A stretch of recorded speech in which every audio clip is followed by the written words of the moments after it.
La idea de hoy es claramente como el título del encuentro lo decía, es un taller virtual sobre electrocardiografía. Bien, hay muchas cuestiones que a veces en nuestra vida cotidiana nosotros tenemos dudas o queremos saber cómo se hace, o de repente alguien nos corrigió y bueno, siempre está bueno dar un pasito más, poder avanzar un poco más en esto que es los cuidados de enfermería, ¿no?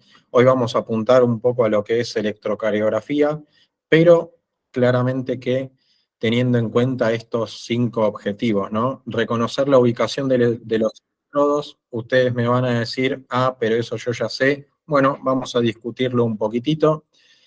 Conocer la ubicación de los electrodos en situaciones particulares, esto creo que es menester para todos porque hay situaciones particulares en las cuales tenemos que poder realizar un buen electrocardiograma. Bien, por ejemplo, ahora se me viene a la mente un paciente en decúbito prono.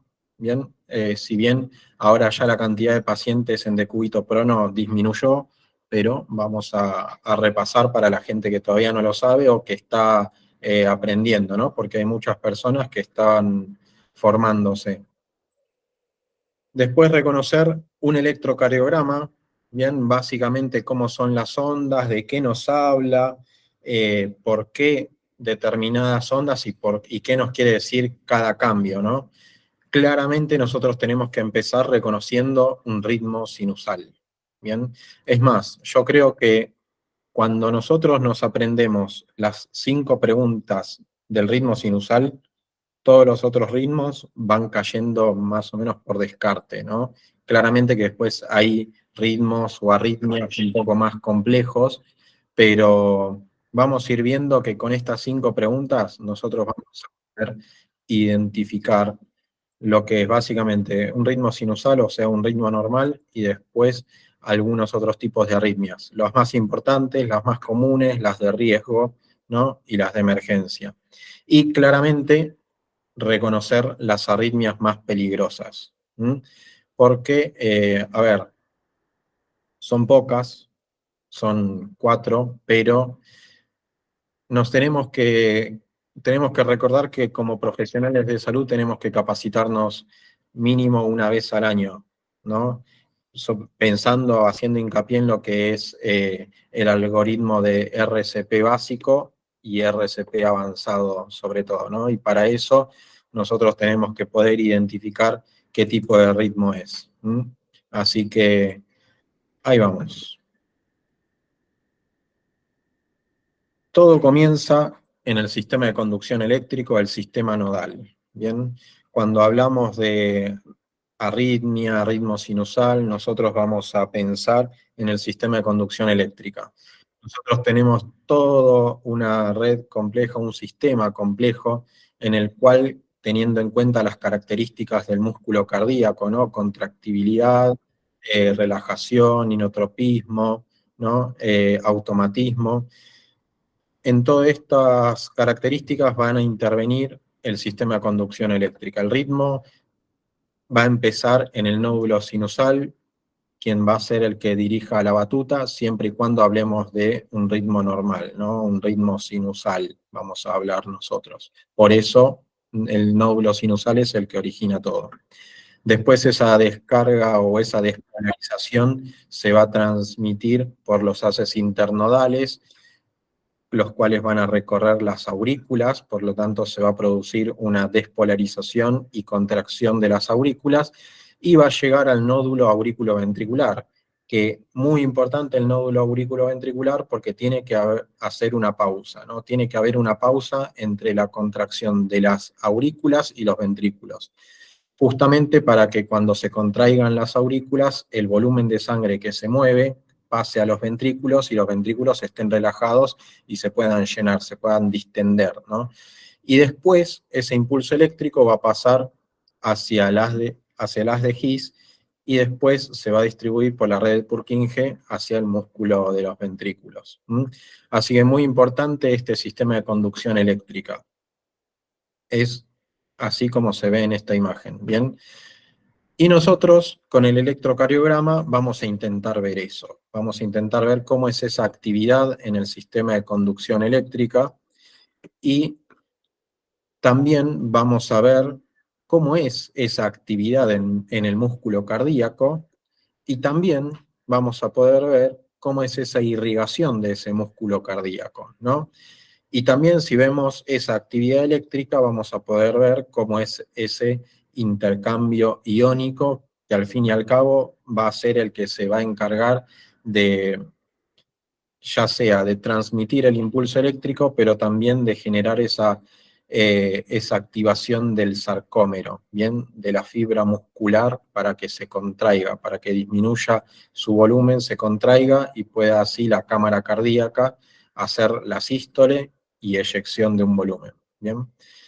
Nosotros como ondas de un latido cardíaco vamos a tener a la onda P, la onda Q, ¿bien? La onda R, S y la onda T. Cuando veamos o pensemos en la onda P, tenemos que pensar en la despolarización del nódulo sinusal y la despolarización de las aurículas. Entre la onda P y el complejo QRS va a haber una pausa, va a haber un momento, no van a suceder los dos al mismo tiempo. A ese periodo se lo va a llamar PR.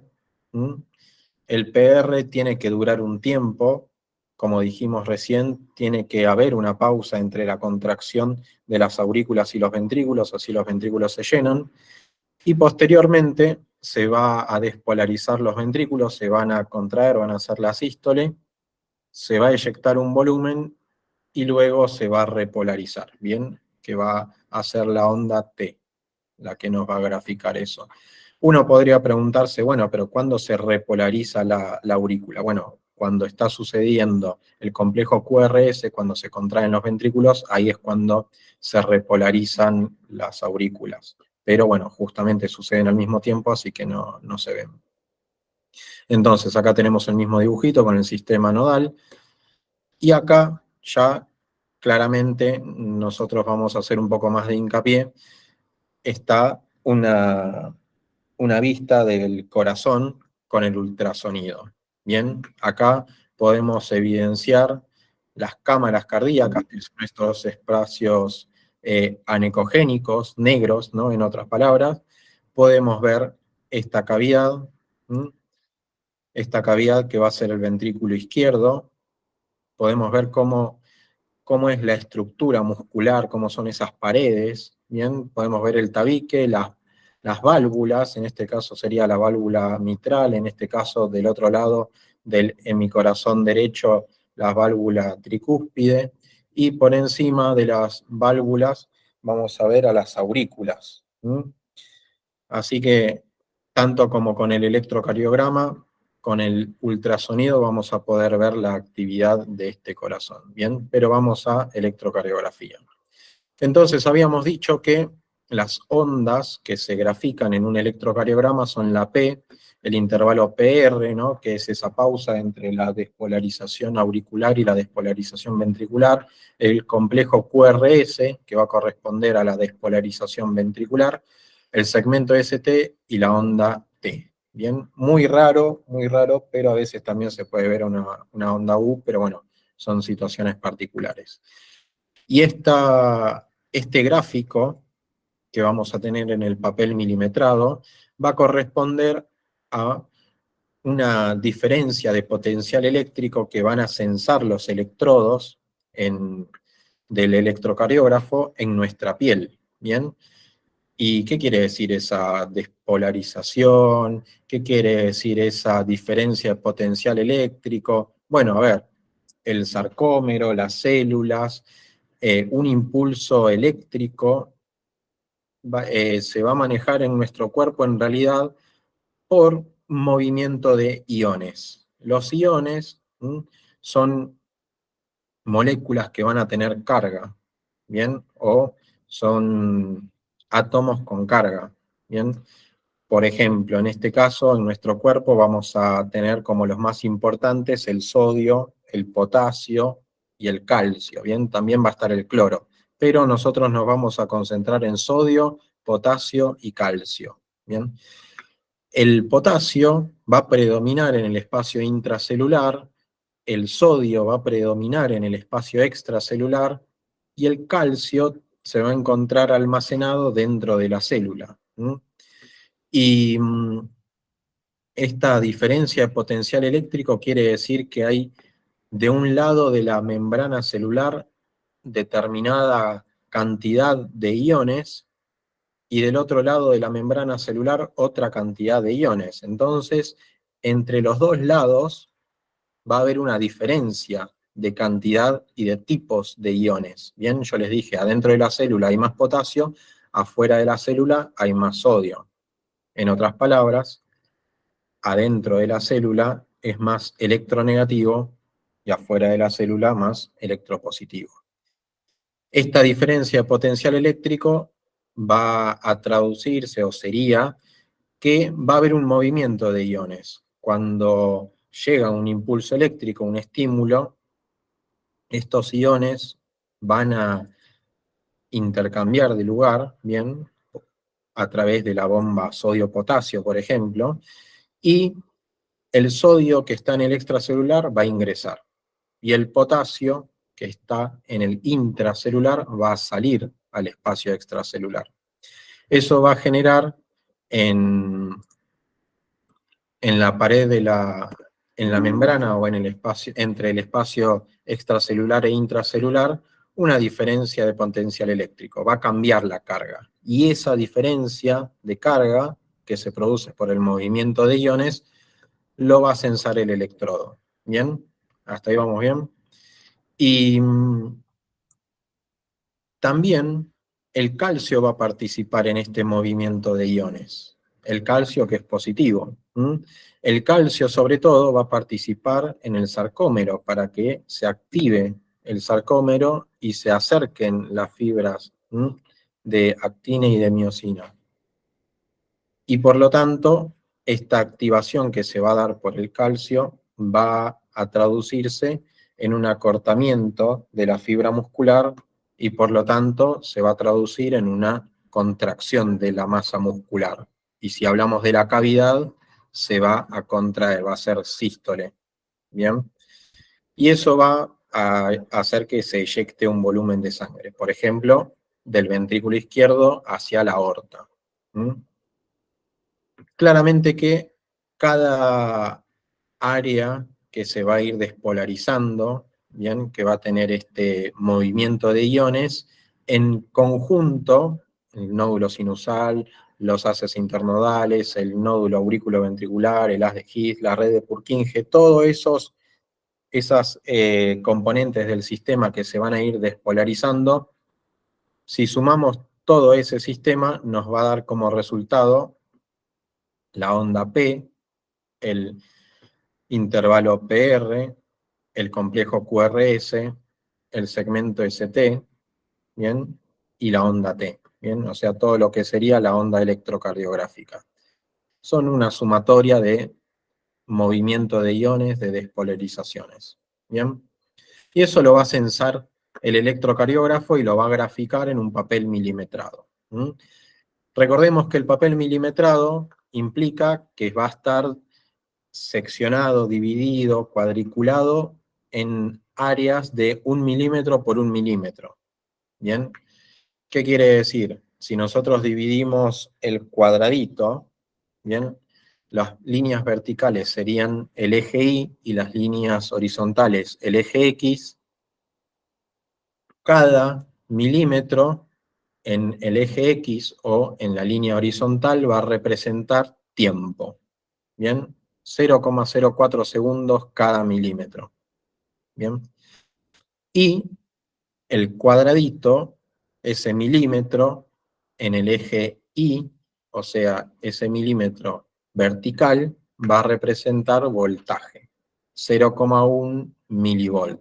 Bien, entonces cada cuadradito va a representar 0,04 y 0,1 milivolt. ¿Hasta ahí vamos bien? Y muy importante que nos acordemos de esto porque nosotros tenemos que calibrar el electrocardiógrafo. Y acá creo que tenemos, hay algo en particular que tenemos que destacar. Tenemos que mirar siempre el electrocardiógrafo de qué manera está calibrado, a qué velocidad y a qué intensidad o magnitud de voltaje lo va a graficar. ¿Por qué? Porque después pueden venir las malas interpretaciones de un electrocardiograma. Esta es el seteo básico para imprimir un electrocardiograma. 25 milímetros por segundo y 10 milímetros por milivolt. ¿Bien? O 1 centímetro por milivolt. En algunos equipos va a decir eso. ¿Bien? Así que recordemos, este es el seteo básico. 25 milímetros por segundo y 10 o 1 centímetro por milivolt. ¿Bien? El centímetro por milivolt o los 10 milímetros por milivolt lo va a graficar esto. Siempre que imprime un electrocardiograma, el equipo nos va a dar este gráfico. Esto nos va a decir que está seteado a esta intensidad. Bien. Entonces acá tenemos una onda P, acá no se ve la Q, pero sería en este espacio Q, una onda R, una onda S negativa, un segmento ST, una onda T. ¿Bien? Así se graficaría en el papel milimetrado esa diferencia de potencial eléctrico que va censando cada electrodo y lo va graficando en el papel de electrocardiografía. ¿Bien?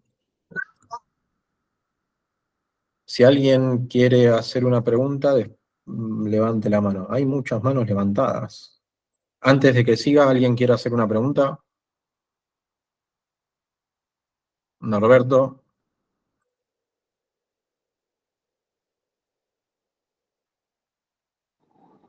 Hola.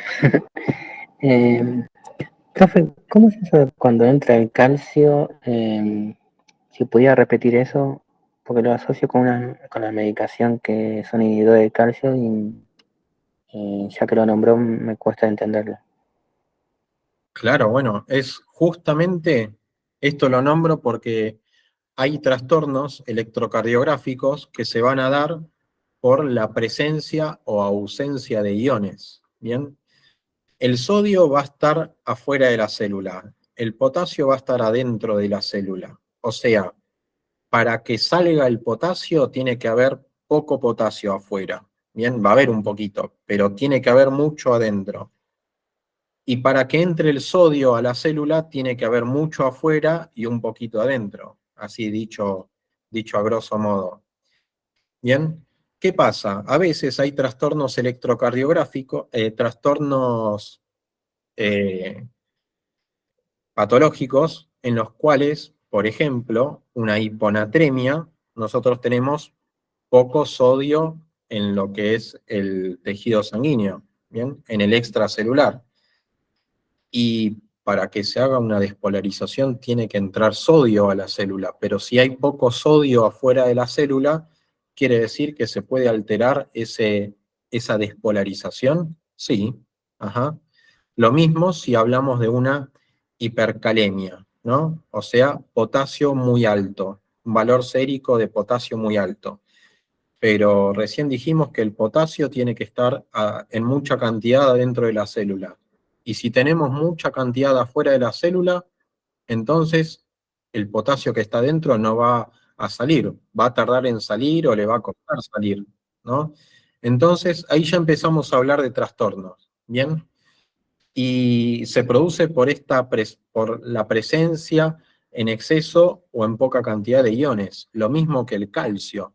El calcio lo que hace es, se encuentra almacenado en la célula y cuando se tiene que activar el sarcómero, se libera, se va hacia el sarcómero, se une, bien, a lo que es el sarcómero, activa lo que es las fibras del sarcómero para que se vayan acercando, para que se vayan contrayendo las fibras de actina y de miosina, y de esa manera va a participar el calcio. Entonces, si tengo poco calcio, voy a tener poco calcio para que ese sarcómero se movilice, se contraiga. Entonces ahí voy a tener otro trastorno. Lo mismo en mayor cantidad, ¿no? Si tengo mucha cantidad, va a haber mucha presencia de calcio, tanto en el intracelular como en el sarcómero, entonces ese, esa fibra muscular le va a costar relajarse, va a estar más contraída que relajada, ¿no?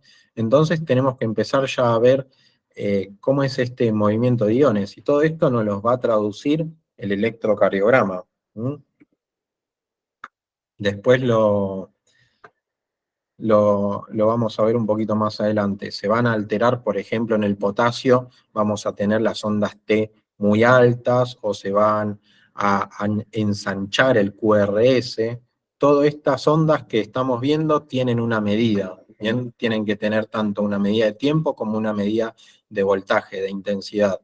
Y estos iones a nosotros nos van a complicar un poquito la vida, si están en menor cantidad o en mucha cantidad, porque eso se va a traducir en la contracción o en la despolarización, nos va a alterar alguna de las dos, o los dos al mismo tiempo. ¿Mm? Bien, entonces, cuando se grafiquen, pensemos, recordemos, el cuadradito mide 0,04 segundos en el eje X y 0,1 milivolt en el eje Y. Bien, este es un ejemplo de una mala calibración. Este en realidad lo hice a propósito, pero como para que veamos cómo es la diferencia de calibración, ¿no?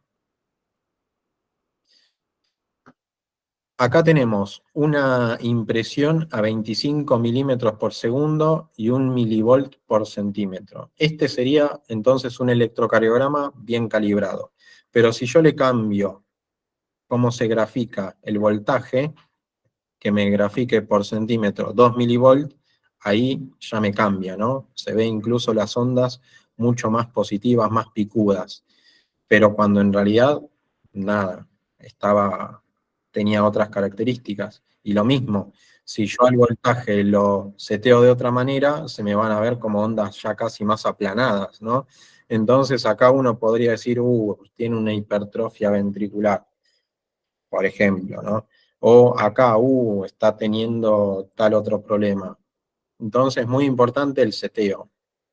Lo mismo, en la velocidad de impresión, este es un electrocardiograma bien seteado, a 25 milímetros por segundo y 1 milivolt por centímetro, y vean, el mismo electrocardiograma, pero, o sea, la misma persona, pero la impresión la cambié. Hice que se imprima todo mucho más lento. ¿Bien? Entonces acá uno podría decir, está con una bradicardia, pero en realidad es porque uno lo seteó diferente. O acá del otro lado, está a 12,5 milímetros por segundo, y uno podría decir, tiene más o menos 140, 130 de cardíaca, pero no, en realidad es porque está seteado de otra manera el electrocardiógrafo. Así que, muy importante, el seteo del electrocardiógrafo. ¿Bien? Y entonces cada onda va a tener sus características, ¿bien? Va a tener sus valores normales.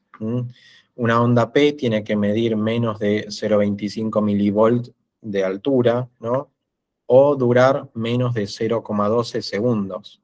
Recordemos, un cuadradito era 0,04, 0,12 son 3 cuadraditos, ¿no? Se puede traducir de esa manera. El PR tiene que durar entre 0,12 a 0,2 segundos, ¿no? Entonces, entre 3 a 5 cuadraditos. Bien, la onda Q, lo mismo, la profundidad tiene que ser menor del 25% de la onda R, y así cada onda, cada complejo, cada segmento e intervalo va a tener su característica. ¿Bien? ¿Hasta ahí vamos bien? A ver, tengo gente que se quiere conectar. Bien. Y entonces, si cada onda, cada intervalo, cada complejo, cada segmento sale de ese valor normal, a nosotros nos va a hablar de algo, ¿bien? Nos va a hablar de alguna alteración. Cuando nosotros empecemos o querramos hacer un electrocardiograma, vamos a empezar con los electrodos que van en los miembros, ¿bien? Más comúnmente conocidos como pinzas, ¿bien? A ver, y acá creo que vamos a empezar con una de las primeras controversias. ¿Cómo ubicamos las pinzas? ¿Cómo nos acordamos de ubicar las pinzas? ¿Bien? Cada pinza a nosotros nos va a dar como resultado una derivación, que van a ser las derivaciones monopolares. La pinza del brazo derecho va a dar la derivación ABR, la pinza del brazo izquierdo va a dar la derivación ABL, la pinza de la pierna izquierda va a dar la derivación ABF, y la pinza de la pierna derecha va a ser el neutro. ¿Bien? ¿Por qué se los dije como se los dije? Esas son las derivaciones monopolares. Yo me acuerdo que cuando me enseñaban electrocardiografía había una regla mnemotécnica que nos hacían aprendernos, que era Colegio Nacional de Buenos Aires, si mal no me equivoco. A ver si alguno me corrige por ahí. Pero ahora yo les voy a plantear algo diferente. En ese momento los electrocardiógrafos eran importados desde Estados Unidos y venían con una coloración, ¿bien? O tal vez de Europa. Pero tenían todos la misma coloración, rojo, amarillo, verde, negro. Entonces uno se acordaba la posición de los electrodos de los miembros por el color. Pero ¿qué pasa? Ahora las empresas que fabrican electrocardiógrafos cambian y los colores también los cambiaron. Entonces, en vez de tener un rojo, ahora tenemos un blanco, en vez de tener un amarillo, tenemos un negro, en vez de tener un verde, tenemos un rojo, y en vez de tener un negro, tenemos un verde. Entonces, recomendación, si a ustedes les pasa, recomendación, acuérdense siempre de las letras. Las letras nos van a decir bien dónde va cada electrodo, ¿bien? Ahora incluso vienen los electrodos que dicen BD, brazo derecho, BI, brazo izquierdo, ¿no? La mayoría todavía está en inglés y dice RA, right arm, que sería brazo derecho, LA, left arm, que sería brazo izquierdo, LL, left leg, que sería pierna izquierda, y RL, que sería right leg, pierna derecha. Así que aquí acuérdense, las letras no se acuerden de los colores. Los colores ya cambian. Por ejemplo, acá. ¿Bien? Estas son la ubicación de los electrodos de un monitor multiparamétrico. Entonces acá vemos los colores tradicionales, rojo, amarillo, verde, negro, pero hay algunas otras empresas que te ponen el color blanco, negro, rojo y verde.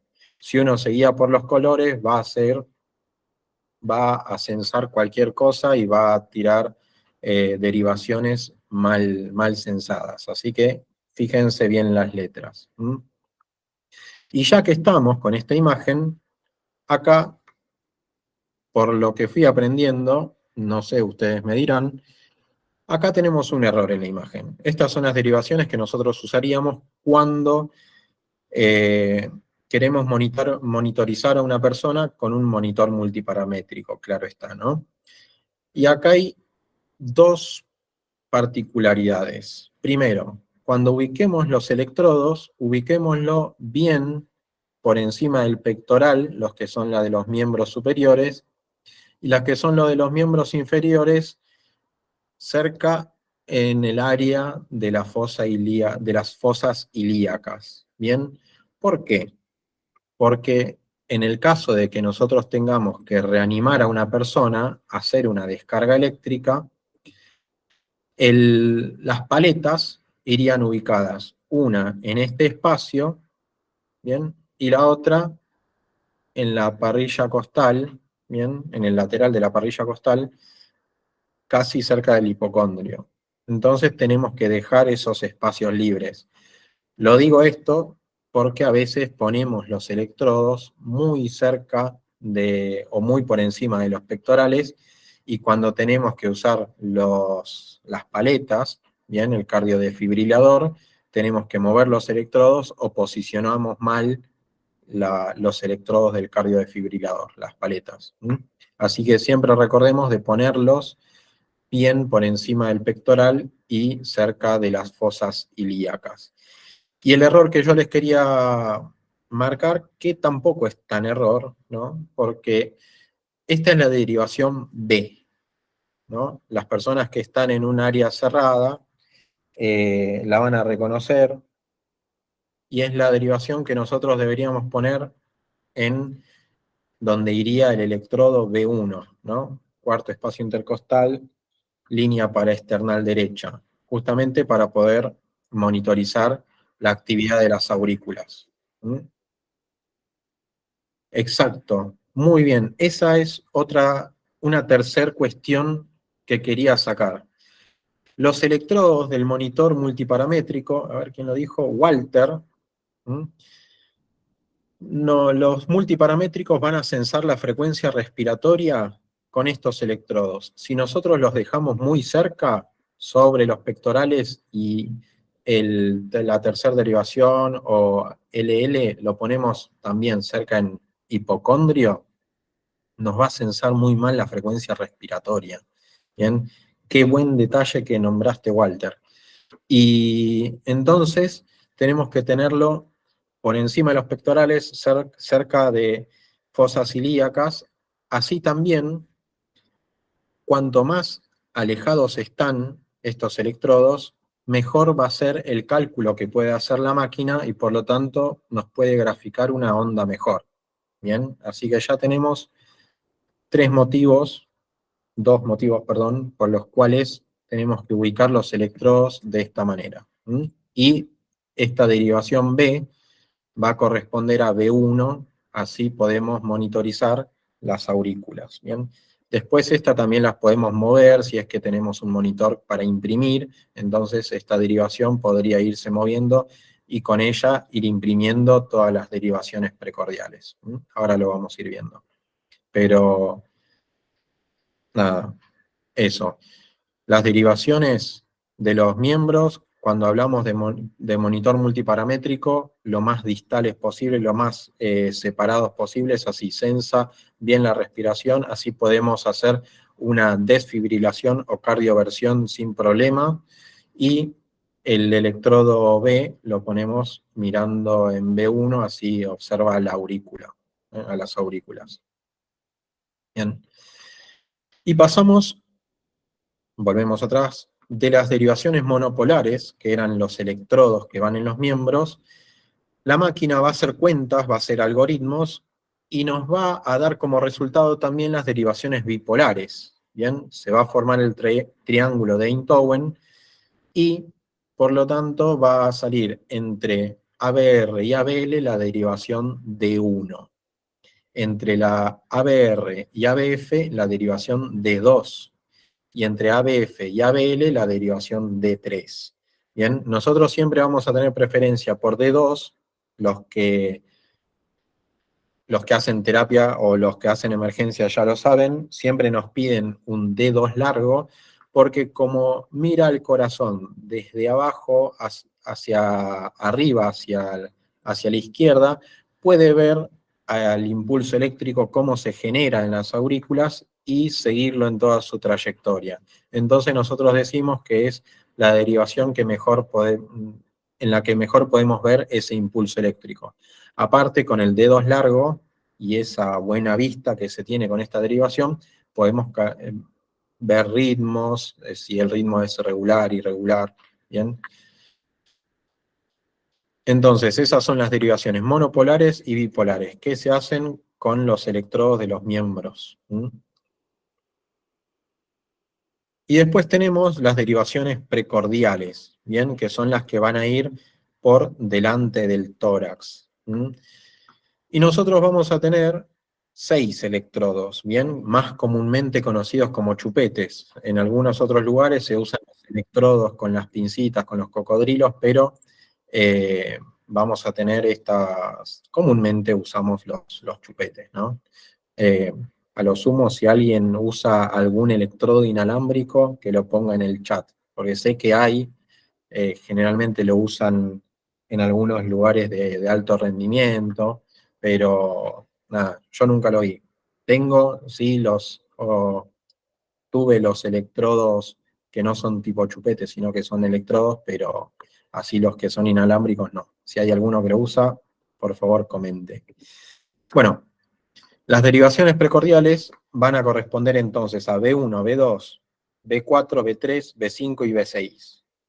¿Por qué? Ustedes se van a preguntar por qué este cambio de orden, por qué se me movió el coágulo acá cuando escribí las derivaciones precordiales. Ahora tiene su explicación. Nosotros vamos a ubicarlos vamos a empezar a ubicarlos, ¿bien? Teniendo en cuenta como referencia el esternón, la clavícula y los espacios intercostales. ¿Qué quiere decir? Nosotros, o si quieren ustedes, se tocan el cuello, van a sentir, ¿bien? La articulación del manubrio con la clavícula y van a empezar a bajar, van a empezar a sentir espacios, ¿bien? Algunas veces hay que apretar con fuerza y si apretamos con fuerza puede que duele porque ahí hay un nervio intercostal que a veces genera esa sensación de dolor, pero vamos sintiendo esos espacios intercostales, ¿no? Que se producen entre las costillas. Y vamos bajando, ¿bien? Empezamos del lado derecho, primero, segundo, tercero, al cuarto espacio intercostal, al lado del esternón, nosotros vamos a llamar línea paraesternal derecha, ahí vamos a poner la primera derivación. La segunda derivación, cuarto espacio intercostal, línea paraesternal izquierda. Bien, hasta ahí vamos bien. Y después vamos a pasar a B4. B4 tenemos que tocar la clavícula, calculamos la mitad de la clavícula y trazamos una línea imaginaria contando de nuevo los espacios intercostales hasta llegar al quinto espacio intercostal. Ahí vamos a ubicar B4. Antiguamente, no sé ustedes, se decía que B4 iba abajo de la tetilla, pero uno puede tener particularidades anatómicas. Una de dos, no tener tetilla por alguna mastectomía, por ejemplo, o tener la tetilla más posicionada en otra región. ¿Bien? Entonces, la mejor manera de poner el B4 es línea media clavicular, quinto espacio intercostal, y ahí ubicamos a B4. Y ahí, recién ahí vamos a tener en cuenta B3. B3 va a quedar entre B2 y B4. Hacemos una línea imaginaria y ahí en el medio, equidistante entre B2 y B4, vamos a poner a B3. Siguiendo con B5, vamos a permanecer en el quinto espacio intercostal, pero ahora vamos a tomar como referencia el hueco axilar. Del hueco axilar vamos a trazar tres líneas imaginarias. Una que va hacia anterior, o sea, yendo hacia el pectoral, otra desde el hueco axilar vertical hacia el piso, y otra más apuntando casi hacia la escápula o hacia el trapecio. Bien, entonces vamos a tener la línea que va hacia anterior va a ser la línea axilar anterior, la línea que va desde el hueco axilar hacia abajo va a ser la línea axilar media, y la línea que va del hueco axilar hacia posterior va a ser la línea axilar posterior. ¿Bien? Y entonces vamos a ubicar a B5 en el quinto espacio intercostal, línea axilar anterior. ¿Bien? Y B6 va a ser quinto espacio intercostal, línea axilar media. Yo cuando me quería aprender a ubicar estos electrodos, me memoricé 4 y 5. ¿Qué quiere decir? B1 y B2 van a ir casi en el mismo lugar, pero opuestos en cuarto espacio intercostal, por eso 4, línea paraesternal. Uno va a ser en la derecha y en el otro en la izquierda. Y después el 5 va a ser donde va a ir B4, B5, B6, o sea, en el quinto espacio intercostal. B4, línea media clavicular, B5, línea axilar anterior, B6, línea axilar media. ¿Bien? Muy importante, B3. B3 es el tema de discusión y no sé si a ustedes les pasó, pero a mí muchas veces me dicen este electro está mal hecho porque ven a B3 y se ve medio raro. ¿Mm? ¿Qué pasa con B3? El común de las personas, a veces hay situaciones en las cuales B3 la terminan ubicando casi en el apófisis sifoides. Y si nosotros alejamos esa derivación del sitio donde debería estar, va a ver cada vez más lejos el impulso eléctrico. Es más, a veces puede ver cómo se aleja el impulso eléctrico en vez de ver cómo se acerca. Y si hay algo que se acerca, se va a ver electropositivo, por ejemplo, esta onda R. Y si hay algo que se aleja, se va a ver electronegativo, por ejemplo, esta onda S, ¿no? Entonces, si B3 no está equidistante entre B2 y B4 y lo ponemos en el apófisis sifoides, las ondas van a ser casi aplanadas o puede que sean casi negativas o tendiendo a ser negativas. Y el problema, como vimos recién, cada onda, cada complejo tiene que tener determinada morfología. Si nosotros ubicamos mal el electrodo, la morfología va a cambiar, por lo tanto uno puede inferir que hay un problema. ¿Mm? Entonces muchas veces pasa que nos dicen de repente, no sé si a ustedes les pasó, este electrodo está mal hecho, y yo les digo, no, este electrodo está bien hecho. Lo hicimos equidistante entre B2 y B4, la morfología de esa onda es con una T negativa, por ejemplo. Entonces, ahí ya empiezan vamos a analizar entonces. ¿Mm? Bien, y cada derivación va a haber como rodeando el corazón. Por lo tanto, cada derivación va a haber diferente ese impulso eléctrico. Por lo tanto, la morfología de cada onda va a ser diferente. ¿Bien? Hace un rato les decía, B1, que está en cuarto espacio intercostal, línea para external derecha, va a tener tendencia a ver mucho mejor la actividad de las aurículas que la de los ventrículos. ¿Mm? Bien, este es un ejemplo entonces. No se ve muy bien, pero por acá arriba tenemos la clavícula, abajo ya tenemos el primer espacio intercostal, segundo, tercero, cuarto espacio intercostal. Línea para external derecha, puse B1, para external izquierda, puse B2, línea medio clavicular, tracé cuarto espacio intercostal B4, B3, equidistante entre B2 y B4, línea axilar anterior B5, línea axilar media B6, en el quinto espacio intercostal. ¿Mm?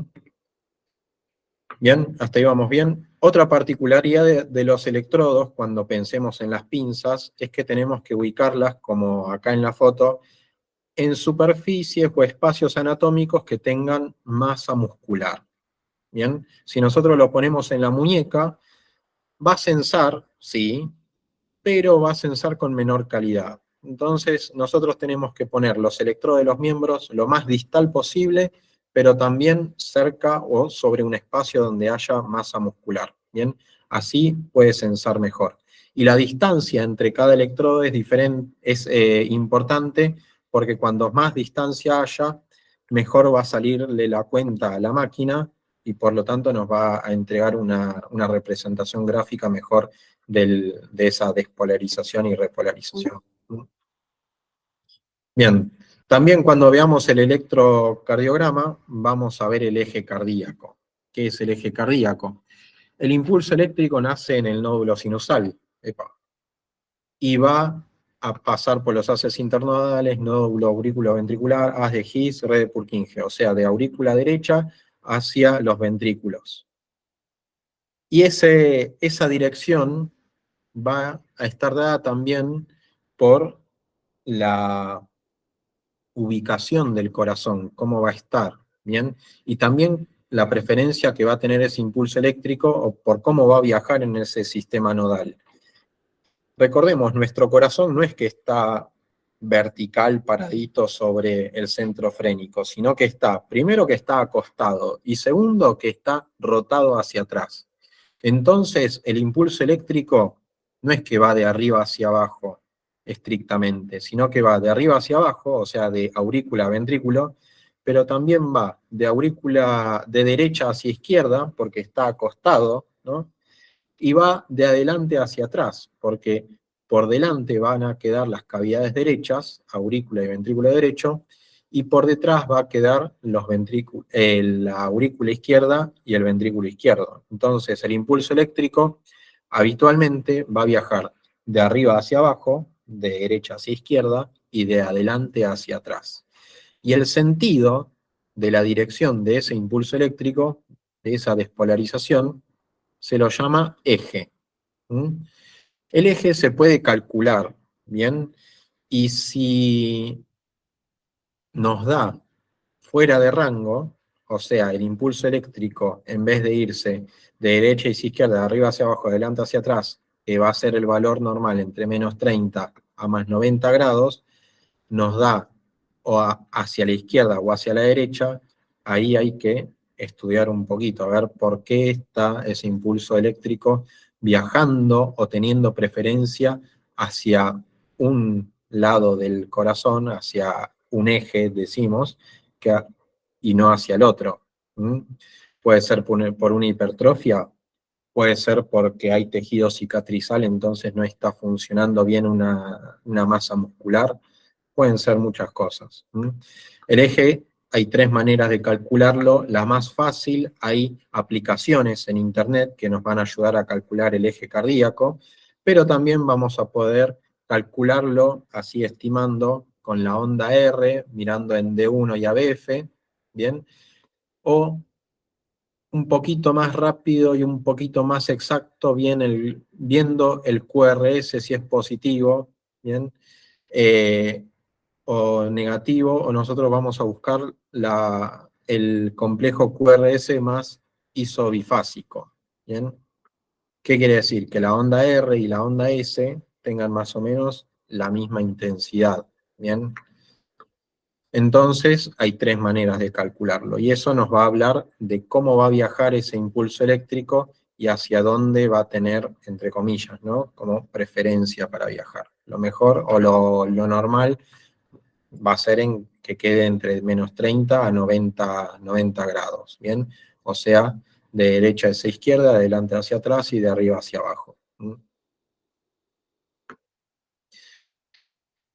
Bien, hasta ahí vamos bien. Ahora vamos con algunas derivaciones un poco particulares. Y esto a mí me pasa bastante seguido. A ver, viene una persona con dolor de pecho, hay que hacerle un electro, no se sale nada en el electro, sin embargo tiene el dolor típico o la sospecha, ¿no? de un infarto. Entonces, ¿qué hacemos? Bueno, las derivaciones precordiales en realidad van a ver al corazón desde adelante y desde el lateral izquierdo, ¿bien? Pero aún así el lateral izquierdo no va a ver estrictamente, por ejemplo, el ventrículo izquierdo, que queda por detrás. Entonces, nosotros vamos a usar o vamos a crear las derivaciones B7, B8 y B9, ¿bien? Recordemos que la irrigación del corazón se da por dos arterias. La arteria coronaria derecha, ¿bien? Que va rodeando el corazón hacia atrás, y la arteria coronaria izquierda, que se divide en dos, ¿no? La descendente anterior y la circunfleja. La descendente anterior va hacia el ápice del corazón, hacia la región anterior, ¿no? Y apical, y la circunfleja va rodeando el corazón hacia atrás. Entonces, si nosotros estamos o queremos ver el ventrículo izquierdo, también vamos a ver con estas derivaciones cómo está funcionando esa irrigación de la circunfleja. Y B7, B8, no sé ustedes, yo hasta hace poco tenemos un electrocardiógrafo que nos dice cómo hacerlo, pero siempre lo teníamos que hacer nosotros. A ver, B7, B8, para obtenerlas, primero tenemos que poner los electrodos en la espalda. Bien, B7 va a quedar en la línea axilar posterior. ¿Se acuerdan que yo les había dicho? Del hueco axilar va a salir una línea como hacia atrás, hacia el trapecio, entonces esa va a ser la línea axilar posterior. Después, B8, vamos a calcularlo por en la escápula, o el omóplato, como ustedes quieran decirle. Vamos a intentar buscar la mitad, ¿bien?, de la escápula, o el ángulo escapular. Y B9 vamos a ubicarlo paralelo a la columna vertebral. Estos tres van a ir en el quinto espacio intercostal. ¿Bien? Entonces, B7 va a ir en línea axilar posterior, quinto espacio intercostal. B8 va a ir en el ángulo escapular, ¿bien? Quinto espacio intercostal. Y B9 va a ir en línea paravertebral, ¿bien? Quinto espacio intercostal. Ahora, no sé ustedes, pero tradicionalmente los electrocardiógrafos tienen solamente para 6 derivaciones precordiales. Estas 3 derivaciones, B7, B8, B9, la vamos a hacer con los electrodos B1, B2 y B3. ¿Bien? Hice un juego de palabras, no se confundan, pero lo que tenemos que hacer básicamente es agarramos el chupete B1, el chupete B2, chupete B3, y los vamos a ubicar. B1 en donde tiene que ir B7, B2 donde tiene que ir B8, B9 donde tiene que ir B3 donde tiene que ir B9, perdón. Y cuando se imprime el electrocardiograma, va a aparecer B1, B2 y B3 con una morfología diferente. Nosotros tenemos que ahí poner B1, le tachamos el 1, le ponemos el 7, B8, le tachamos el 2, le ponemos el 8, B3, le tachamos el 3, ponemos el 9. ¿Bien? Yo hasta hace un tiempo hacía eso. ¿Bien?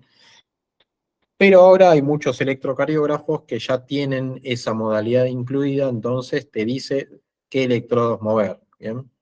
Muy importante cuando la persona se lateraliza que no toquen, que no se toquen los brazos, ¿no? Que los miembros superiores no se toquen, porque si no, entonces va a haber una alteración en lo que sensen esos dos electrodos de los miembros superiores, y nos va a dar errónea la lectura, ¿bien?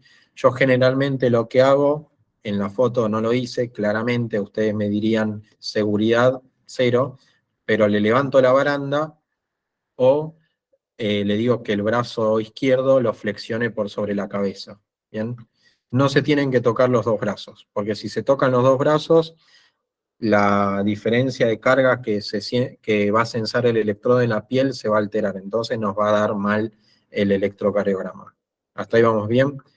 Esas son las derivaciones precordiales posteriores. ¿Bien? Agarramos B1, B2 y B3 y lo ponemos B1 en B7, B2, B8, B3 en B9. Y después tenemos las derivaciones precordiales derechas, porque miramos el corazón desde la cara anterior, ¿bien? Miramos el corazón en la región apical, recién hicimos la lectura de la cara posterior, ¿no? Del ventrículo izquierdo, a esa arteria circunfleja, pero nos queda la cara derecha, o sea, una parte interesante de la arteria coronaria derecha. Para eso vamos a usar las derivaciones precordiales derechas. ¿Qué hacemos en este caso? Básicamente y fácil, agarramos la disposición de B3, B4, B5 y B6 y la traspolamos hacia el hemitórax derecho. Pero, recuerden, empezamos con B4, línea medio clavicular, quinto espacio intercostal, después, ahí va a quedar B4R, la R de right, ¿bien? O si quieren le ponen la D de derecha, como ustedes quieran. Yo siempre, yo me acostumbré y le pongo la R. Me hago el inglés cuando no la manejo tanto. Después vamos a B3. B3 quedaba equidistante entre B2 y B4, pero acá va a quedar equidistante entre B1 y B4R. ¿Bien? Ahí va a quedar B3R. ¿Bien? Seguimos. Quinto espacio intercostal, línea axilar anterior, bien, ahí vamos a poner B5R. Quinto espacio intercostal, línea axilar media, B6R. Bien. Y ahí tenemos las derivaciones precordiales derechas. Y ahí más o menos tenemos una idea bastante panorámica de cómo estaría funcionando eléctricamente, muscularmente y cómo estaría irrigándose ese tejido del miocardio. ¿Mm? ¿Hasta ahí alguna pregunta? Y ahora nos la vamos a complicar más. Bien. Dextrocardia o situs inversus. ¿Qué quiere decir? A veces, y es normal, bien, yo hace unos 2 años me encontré con una señora de unos 80 y tantos años que no sabía que tenía el corazón hacia la derecha. Bien, nuestro corazón habitualmente está hacia la izquierda, pero esta señora, aparte de que no se controlaba mucho, un día se fue a atender a la guardia, me tocó hacerle un electrocardiograma por un dolor de pecho, me salió medio raro, miramos bien el electrocardiograma, dijimos, ¿y si la señora tiene el corazón mirando para el otro lado? Y sí pusimos los electrodos de forma diferente, que ahora lo vamos a ver, y pudimos tener una mejor vista de ese corazón, ¿bien? Y después lo confirmamos cuando se fue a radiología, se hizo una placa. A los técnicos en radiología también les llamó mucho la atención que le saliera la placa dada vuelta, pusieron una moneda y se dieron cuenta de que en realidad tenía el corazón hacia la derecha. Bien, situs inversus. Eso sería dextrocardia. Situs inversus es cuando ya el corazón, el hígado, el estómago, los intestinos, está todo invertido. Bien, esto se produce cuando se está desarrollando el embrión, el tubo digestivo, las vísceras se van acomodando, generalmente tienen que girar en sentido antihorario. Bueno, en este caso, en el caso de la señora, giró en sentido horario y se ubicó todo para el otro lado. Entonces, la disposición para un corazón que está mirando hacia la derecha, nos va a obligar a cambiar la disposición de nuestros electrodos. ¿Bien? Hay cierta similitud con lo que venimos viendo. A ver, si el corazón está girado hacia la derecha, la aurícula izquierda que antes estaba hacia atrás, ahora va a estar hacia adelante. Y la aurícula derecha que antes estaba para adelante, ahora va a quedar un poco para atrás. Entonces, vamos a cambiar los electrodos de los miembros superiores. La pinza que va en el brazo derecho la tenemos que poner en el brazo izquierdo. La pinza que va en el brazo izquierdo lo ponemos en el brazo derecho. Acá yo le dejé los mismos colores como para que se orienten. Pero recuerden, no nos guiamos por los colores, nos guiamos por las letras. ¿Bien? Y también vamos a invertir B1 y B2. Entonces, B1 va a quedar en cuarto espacio intercostal, línea para esternal izquierda. B1 va a quedar cuarto espacio intercostal, línea para esternal derecha. Y después B4 va a quedar línea media clavicular, quinto espacio intercostal. B3 va a quedar equidistante entre B2 y B4. B5, línea axilar anterior, quinto espacio intercostal. B6, línea axilar media, quinto espacio intercostal. ¿Bien? Acá es como si hiciéramos las derivaciones derechas, pero damos vuelta a las pinzas y también damos vuelta a B1 y B2. ¿Bien? Porque el corazón está mirando hacia la derecha y también rotado hacia la derecha.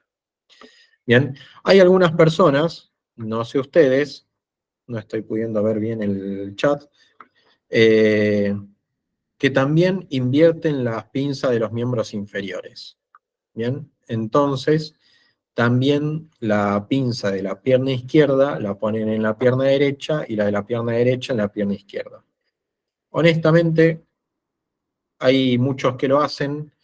En mi experiencia, como la pierna izquierda sería como la única derivación y es y lo mira al corazón siempre desde abajo, como que no cambiaría mucho. Pero si vamos a lo técnico, se puede cambiar. ¿Bien? Entonces, esta sería la disposición de las pinzas de los electrodos de los miembros superiores. ¿Ven? Acá yo les dejé los colores, recuerden, nos guiamos por las letras. Y tenemos, epa, esta es otra foto. B1 debería estar en el cuarto espacio intercostal, línea paraexternal izquierda. B2 tendría que estar en el cuarto espacio intercostal, línea paraexternal derecha. ¿Bien? Y después tenemos B4, línea medio clavicular, quinto espacio intercostal, B3, equidistante entre B2 y B4, bien, B5, línea axilar anterior, quinto espacio intercostal, B6, línea axilar media, quinto espacio intercostal. Bien. Acá está estos electrodos, esta foto la tendría que haber puesto más arriba. Y a ver, no sé ustedes, pero hace unos 3 años, sí, 3 años, porque todavía el 24 está muy verde, estuvimos en una situación particular en las cuales los pacientes, personas, había que ponerla en una posición terapéutica de cúbito prono, pero también había que hacerle electrocardiogramas, porque encima había antivirales que afectaban bien al corazón y cambiaba la morfología de la onda eléctrica. Bien. Y teníamos que hacerle electrocardiogramas continuamente. ¿Y cómo lo ubicábamos? ¿Cómo ubicamos los electrodos si está en decúbito prono? Bueno, de esta manera. Los electrodos de los miembros superiores quedan iguales, ¿no? Siempre y cuando pensamos que el corazón está ubicado, o sea, apuntando hacia la izquierda y rotado hacia atrás, ¿no? Que tiene el corazón bien ubicado. Si está hacia la derecha, bueno, se invierten las posiciones. Pero si está apuntando hacia la izquierda y rotado hacia atrás, vamos a poner electrodo del brazo derecho en el brazo derecho, electrodo del brazo izquierdo en el brazo izquierdo, y acá ya nos vamos a guiar por, en vez del esternón, tenemos la columna vertebral. Vamos a buscar igual los cuartos espacios intercostales, ¿bien?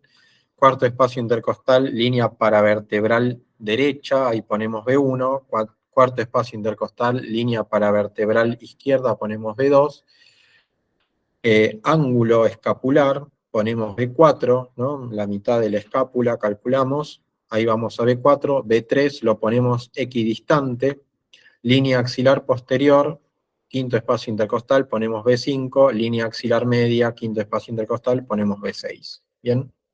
¿Hasta ahí vamos bien? ¿A alguno le pasó tener que hacer un electrocardiograma y tener que disponer de un paciente en prono? Bien. Eso, hasta ahí, es cómo ubicamos los electrodos. Bien, las distintas disposiciones según las particularidades y también según las caras que nosotros querramos ver. ¿Mm? Eh, las... Después ustedes, si les interesa más el tema, hay mucha bibliografía sobre otras disposiciones, otros tipos de disposiciones de los electrodos. Pero bueno, estas son las más tradicionales y las más usadas, ¿no? Ritmo sinusal. Habíamos dicho que el ritmo sinusal era el ritmo normal, ¿no? Nosotros vamos a tener 5 preguntas, ¿bien? Si el ritmo es sinusal, nace en el nódulo sinusal, por lo tanto tiene onda P. ¿Mm? Y va a tener una onda P seguida de un QRS, o sea, va a tener una correlación entre la contracción de la aurícula y la contracción del ventrículo. Esa onda P tiene que ser siempre positiva, salvo hay una derivación en la cual puede, o mejor dicho, va a ser negativa, que va a ser en ABR, o sea, el electrodo del brazo derecho. ¿Por qué se va a ver negativo? Porque el electrodo del brazo derecho va a ver todo desde arriba hacia la derecha, entonces va a ver cómo el impulso eléctrico se aleja. ¿Mm? Entonces va a verlo todo electronegativo. Puede ser, a veces sí, a veces no, depende de la persona. En la derivación B1 también se puede ver más electronegativo, la P negativa, onda S y onda T negativa. Pero bueno, lo mismo, porque también está viendo desde la aurícula cómo el impulso se aleja hacia los ventrículos. ¿Mm? Pero bueno, tradicionalmente y deberías, deberíamos decir que la segunda pregunta es P positiva en todas las derivaciones, salvo en ABR. ¿Mm? Y acá hay una particularidad. Si nosotros queremos ver si ubicamos bien las pinzas, si estamos haciendo bien el electrocardiograma con las derivaciones de los miembros, ABR tiene que ser siempre negativo. ¿Mm? ¿Cómo confirmamos si estamos haciendo bien el electrocardiograma? Porque ABR es negativo. Tiene que tener P negativa, no tiene que tener onda R, tiene que tener una onda S, ¿bien? El complejo QRS va a ser una onda S y va a tener una T negativa. ¿Mm?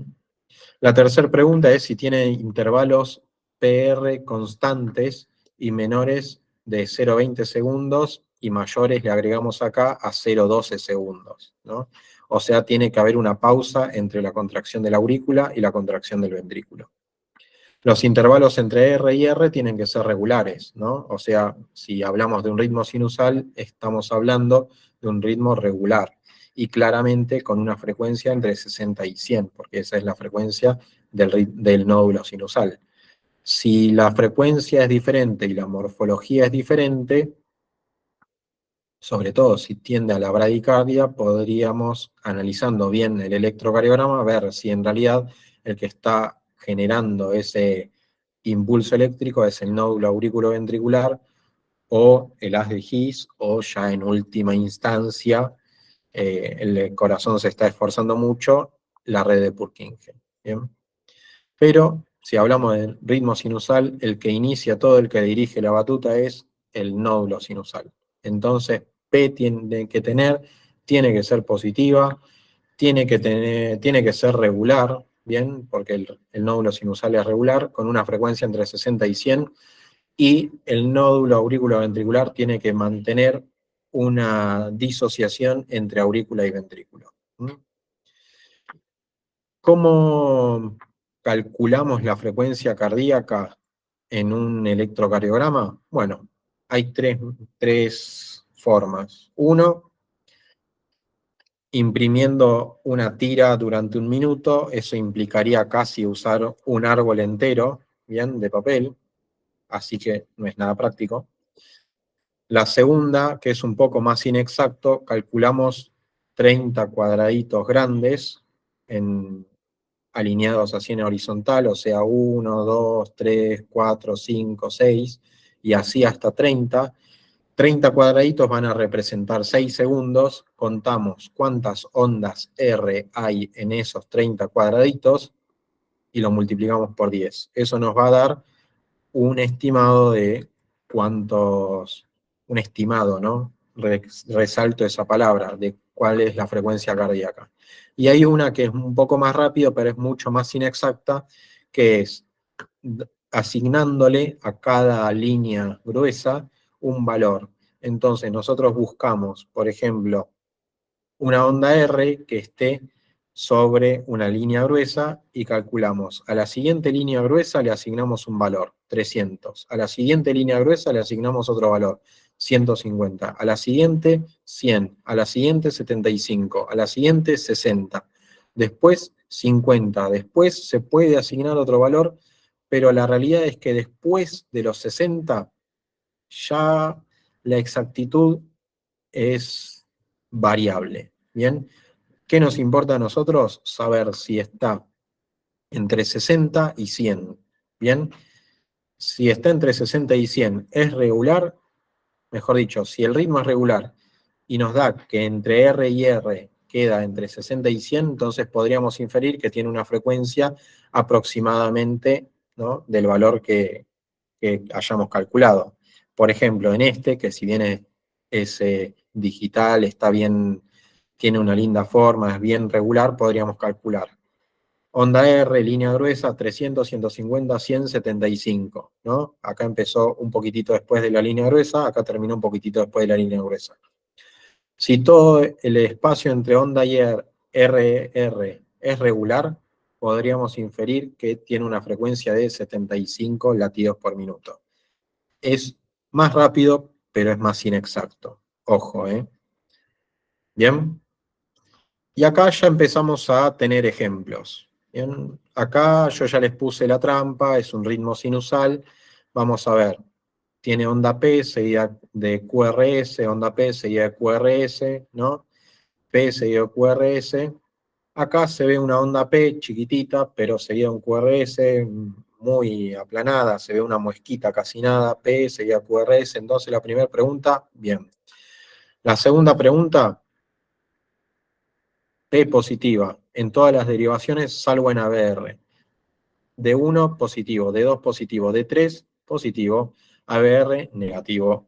ABL positivo, si bien es una muesquita tendiendo a estar aplanada, está ahí chiquitito. ABF positivo, B3R, B2 también está ahí medio aplanada. B1, habíamos dicho que puede llegar a ser B1 a veces negativa. Bien, acá se ve negativa, negativa, negativa. B4 positiva, B5, B6 positiva. Entonces tiene las P positivas. Salvo en B1, pero dijimos que como ve todo desde la aurícula derecha, se lo vamos a permitir. Intervalos en PR entre 0,12 y 0,2 segundos. Acá ya tenemos la trampa. Bien, 170 milisegundos, o sea, 0,17 milisegundos. Pero podríamos calcular, ¿no? Buscamos una onda P que caiga más o menos en una línea gruesa, por ejemplo acá, ¿bien? Donde la punta esté en una línea gruesa, y calculamos la cantidad de cuadraditos chiquititos. 4 cuadraditos aproximadamente, casi 5, hasta donde llega la onda R, y ahí tenemos el intervalo PR. 0, sí, 16, menos de 0, de 0,2 segundos, de 0,20 segundos. ¿Bien? Así que acá hizo bien la cuenta. Es regular y vamos a calcular 1, 2, 3, 4 cuadraditos, 1, 2, 3 y 3 y algo, ahí tal vez es irregular, pero recordemos que nosotros no tenemos un pulso estrictamente regular, no tenemos siempre 79 latidos por minuto, va variando, 79, 80, 81, va cambiando. Siguiente, 1, 2, 3, 4 cuadraditos. 1, 2, 3, 4 cuadraditos. Así que dentro de todo es regular. Y podemos aplicar el método de contar 30 cuadraditos o entre R y R, cuántos cuadraditos. Justo acá tenemos una onda R en la línea gruesa, entonces decimos 300, 150, 100, 75. Cayó la otra onda R antes de la línea gruesa, así que podríamos decir que tiene unos 80, ¿no? Acá calculamos 79, ¿bien? La otra es 30 cuadraditos. 1, 2, 3, 4, 5, 6, 7, 8, 9, 10, 11, 12, 13, 14, 15, 16, 17, 18, 19, 20, 21, 22, 23, 24, 25, 26, 27, 28, 29, 30. Y contamos cuántas ondas R hay adentro de esos 30 cuadraditos. 1, 2, 3, 4, 5, 6, 7, 8. Lo multiplicamos por 10 porque esos 30 cuadraditos representaban 6 segundos. Los llevamos a 60 segundos. 8 por 10, 80. ¿No? Ahí ya tenemos. Este sería un ritmo sinusal. Bien, tiene ondas P, seguida de QRS, ondas P positivas, intervalos PR entre 0,12 a 0,2 segundos, es regular y con una frecuencia entre 60 y 100. Bien. Bradicardia sinusal.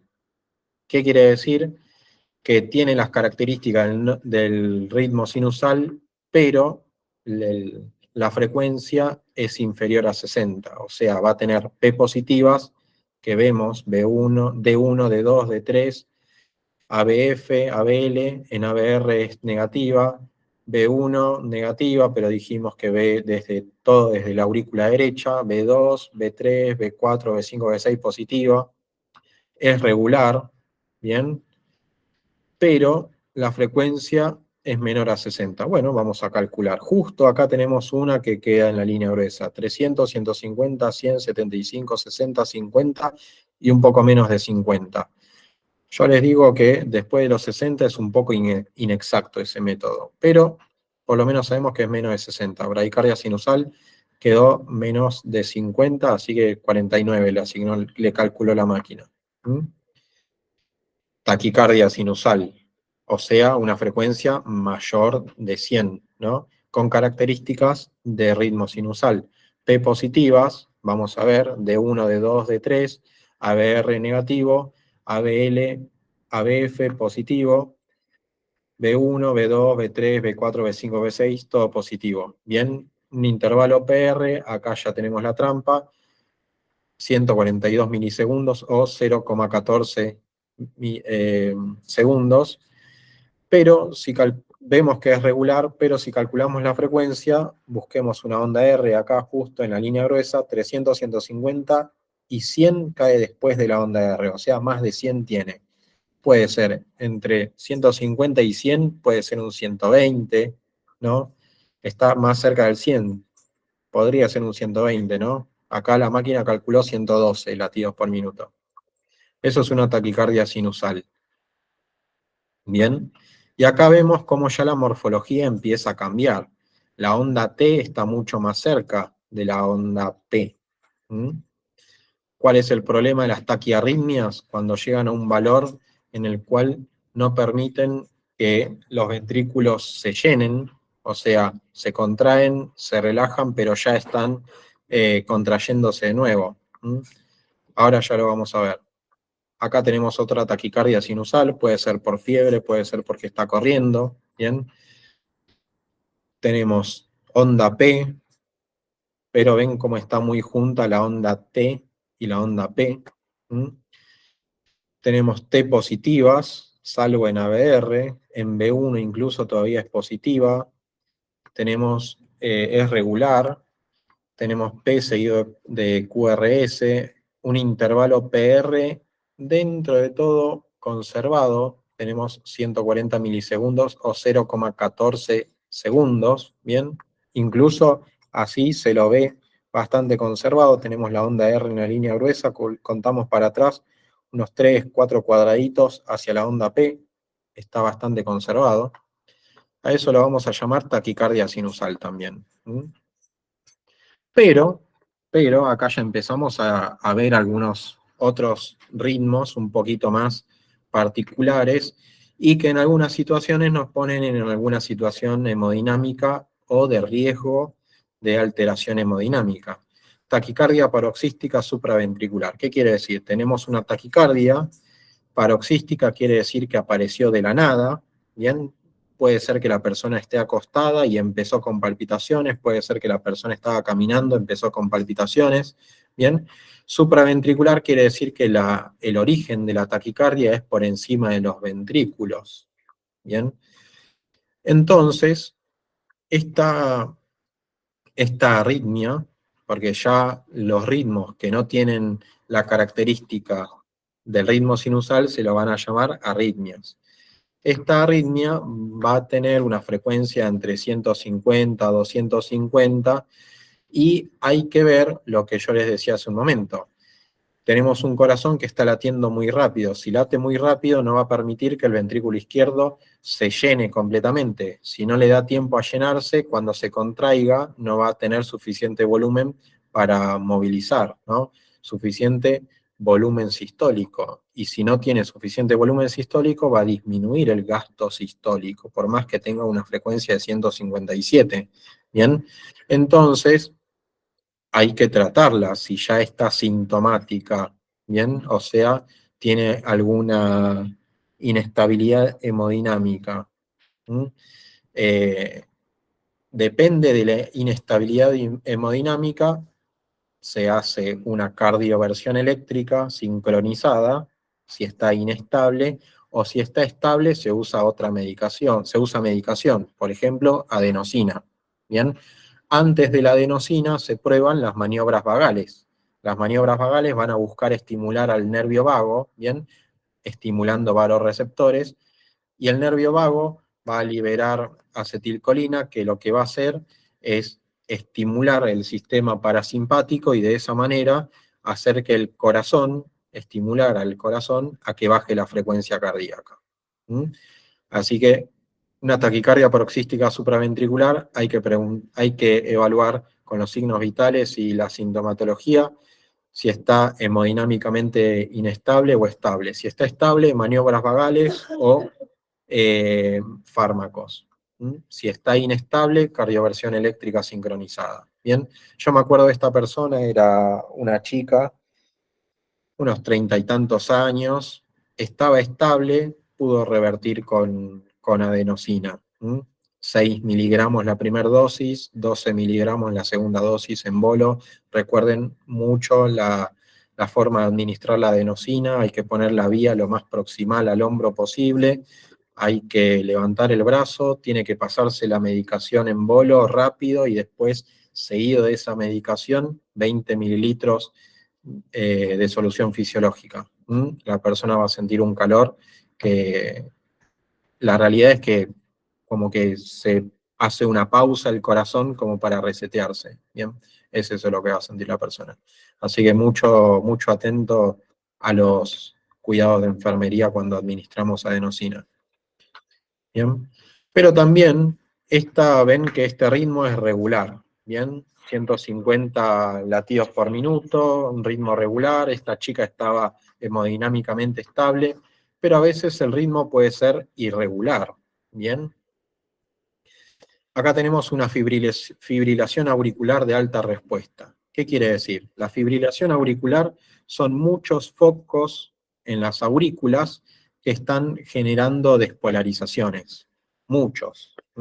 Y de vez en cuando algunas de esas despolarizaciones pasan por el nódulo auriculoventricular y llega a los ventrículos. Bien, como son muchos los focos y a veces pasa un impulso de un foco, algunas veces pasa el impulso de otro foco, eso va a generar que el ritmo sea irregular. Bien, entonces nosotros, ¿cómo identificamos una fibrilación auricular? Primero, porque no tiene onda P.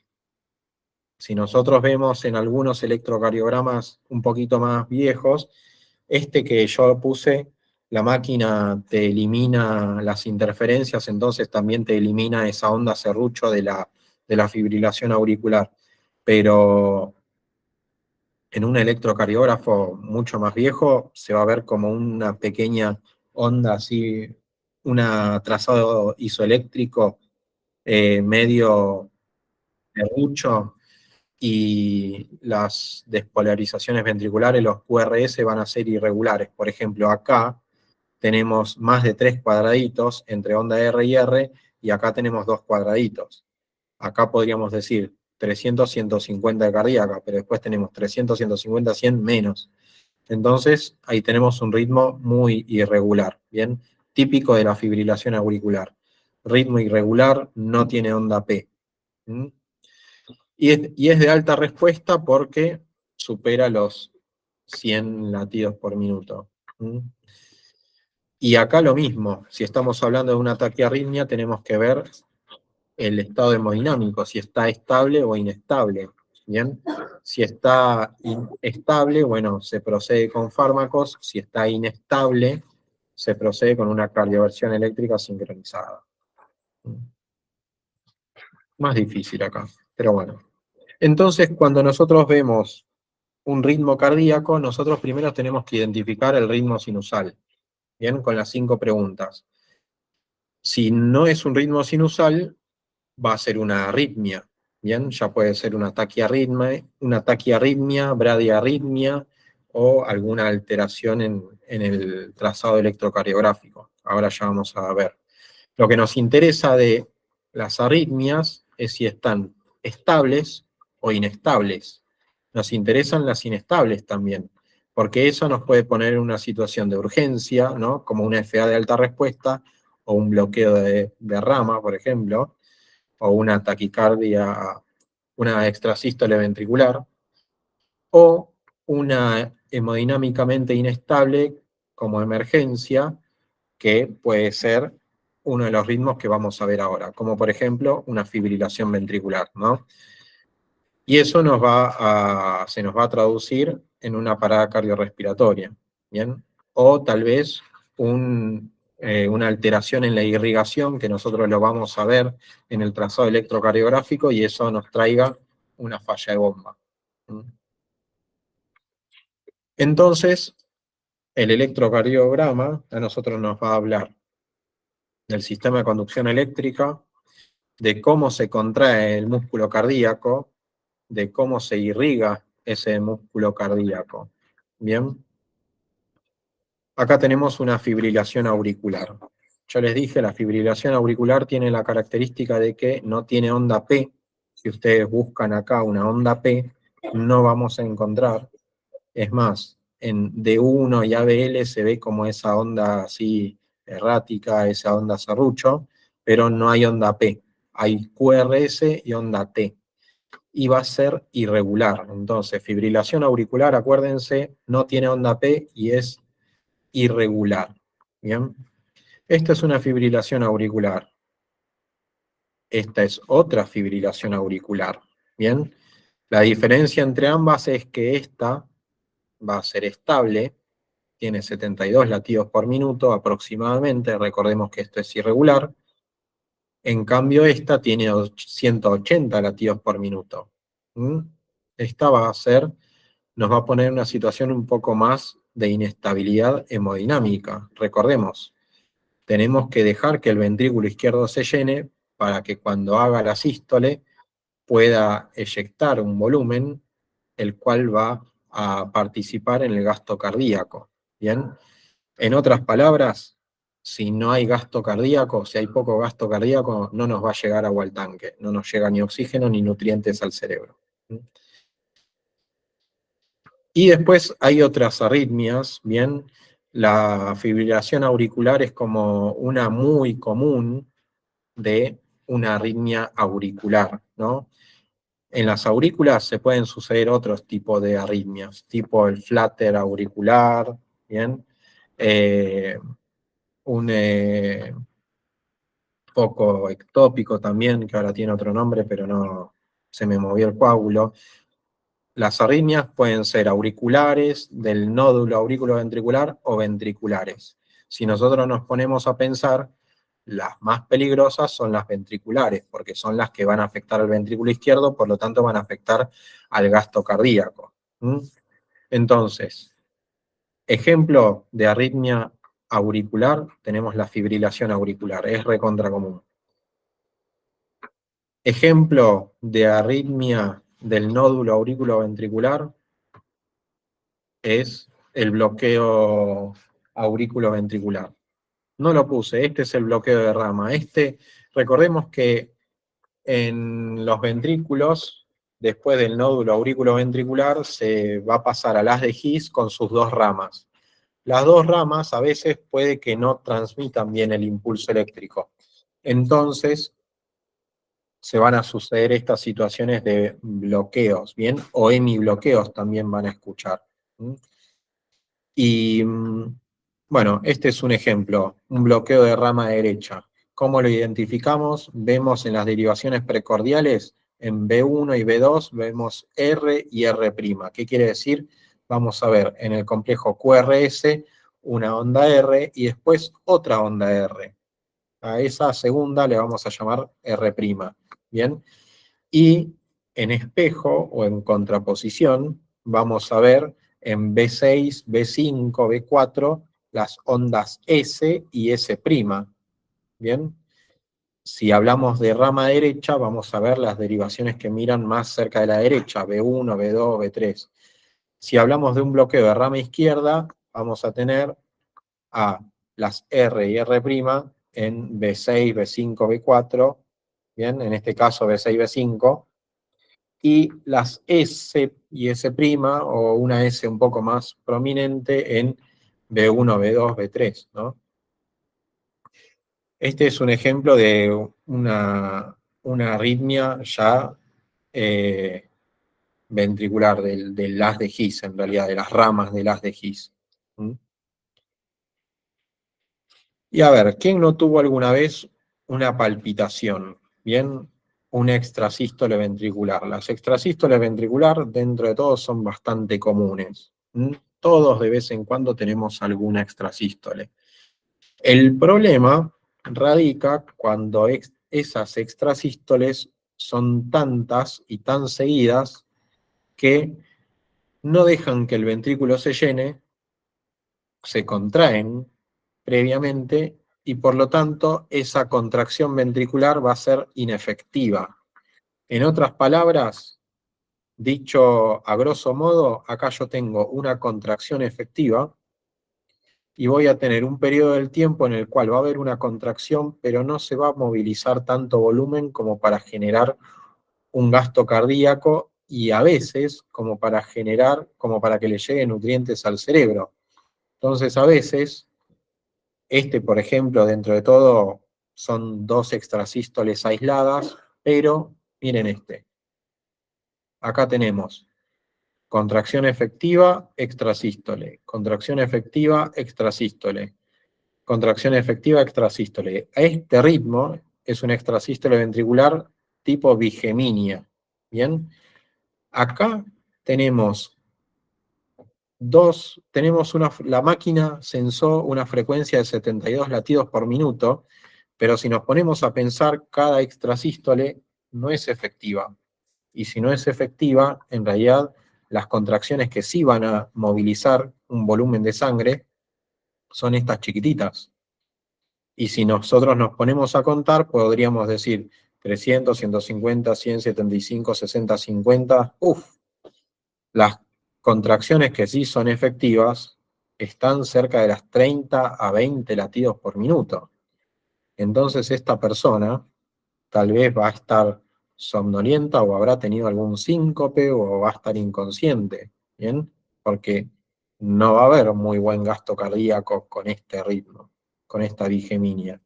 Así que es muy importante en las extrasístoles poder graficar, poder determinar cuántas por minuto hay y si están agrupadas, ¿bien? Y generan esta sensación de falta de aire, de sofoco, de palpitación, ¿bien? Así que muy tengamos en cuenta estas bigeminias. Si tienen dos contracciones efectivas y una extrasístole, se llamaría trigeminia, por ejemplo, ¿no? Pero tenemos que tener en cuenta cuántas por minuto hay y si nos generan signos y síntomas, ¿no? Y después también tenemos otras alteraciones del electrocardiograma, como por ejemplo el IAM, ¿no? El infarto agudo de miocardio. A ver, si bien a veces no altera el electrocardiograma, nosotros vamos a intentar identificarlos en el electrocardiograma con las ondas T negativas o las alteraciones en el segmento ST. ¿Bien? Y eso nos va a hablar, si hablamos de T negativas, de isquemias, y si hablamos de alteraciones del ST, ya sean supra-ST o infra-ST, de lesión, ¿bien? De tejido que ya está muriendo, dañándose, ¿bien? Y también a veces nos vamos a encontrar de repente con personas que tengan Q patológicas, o sea, son infartos, son eventos coronarios que ha tenido la persona, pero que no ha implicado un gran territorio de tejido muscular, entonces la persona nunca tuvo signos y síntomas, nunca sintió nada, y cuando se fue a hacer el control, le dicen, che, mirá, vos tuviste un infarto, te tenés que controlar. ¿Mm? Así que tenemos los infartos viejos, son las Q patológicas. Bien, acá tenemos un ejemplo de T negativas, bien, las vamos a poder sectorizar según en qué derivaciones veamos esas T negativas o esos infra o supra desniveles del ST, podemos inferir las caras y en relación a las caras que estemos viendo con esas derivaciones, podemos inferir las arterias. ¿Bien? ¿Cómo va, Vicenta? La residencia en cuidado crítico del adulto se puede comunicar. Él dejó el chivo, Vicenta. Qué grande.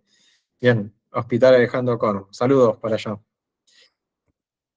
Acá tenemos un ejemplo de T negativas.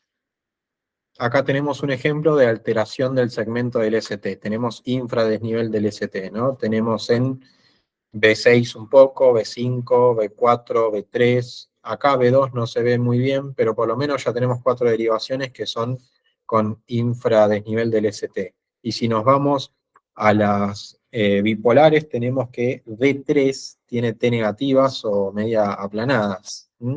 Ahí también podríamos inferir las caras según las derivaciones que estemos viendo.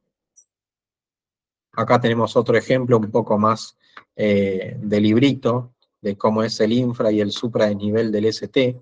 Bien, acá ya es bastante importante, ¿no? B1, B2, B3 tenemos infra desnivel del ST, B5, B6 tenemos supra desnivel del ST, en D1 ABL tenemos infradesnivel del ST y en D2, D3 y ABF tenemos supradesnivel del ST.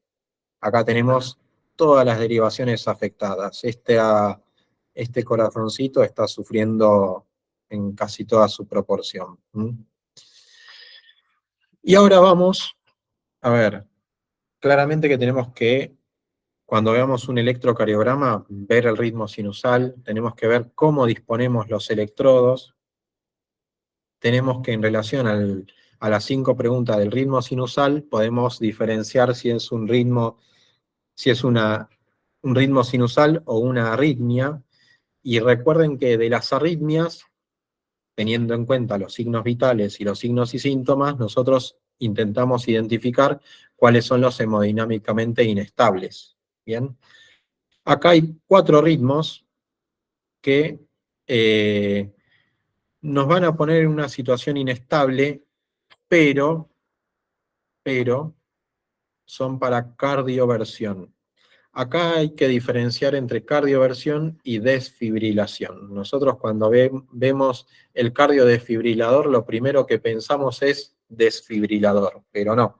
La máquina es un cardiodesfibrilador. ¿Qué quiere decir?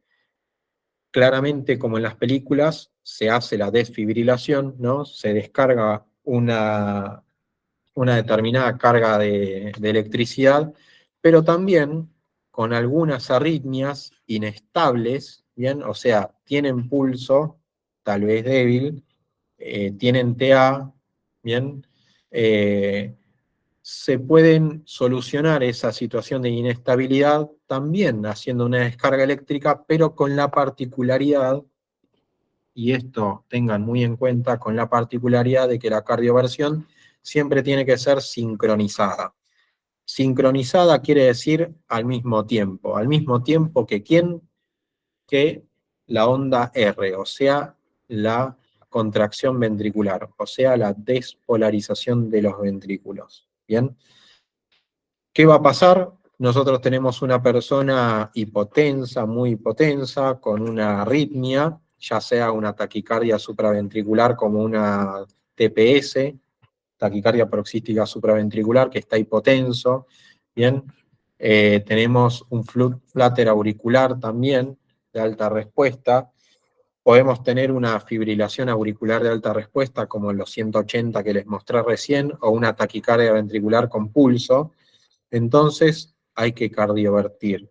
Muy importante, hay que sincronizar, porque si no sincronizamos con la contracción del ventrículo, si no sincronizamos con la onda R, vamos a generar nosotros una arritmia más peligrosa, ¿bien? Y va a ser una arritmia mortal, que es la siguiente diapositiva. Así que siempre acuérdense, si tenemos una arritmia con inestabilidad hemodinámica, es para cardiovertir. Y hay que apretar el botón sincronizar. La máquina se va a ocupar de hacer la descarga cuando encuentre la onda R. Bien, así que cardioversión, sinónimo de sincronización, acuérdense. Y estos son los ritmos desfibrilables. Yo les dije, cardioversión es sincronizar, es una arritmia inestable, o sea, todavía tenía un poco de presión, ¿bien? Pero acá en los ritmos desfibrilables, la persona está en parada cardiorrespiratoria.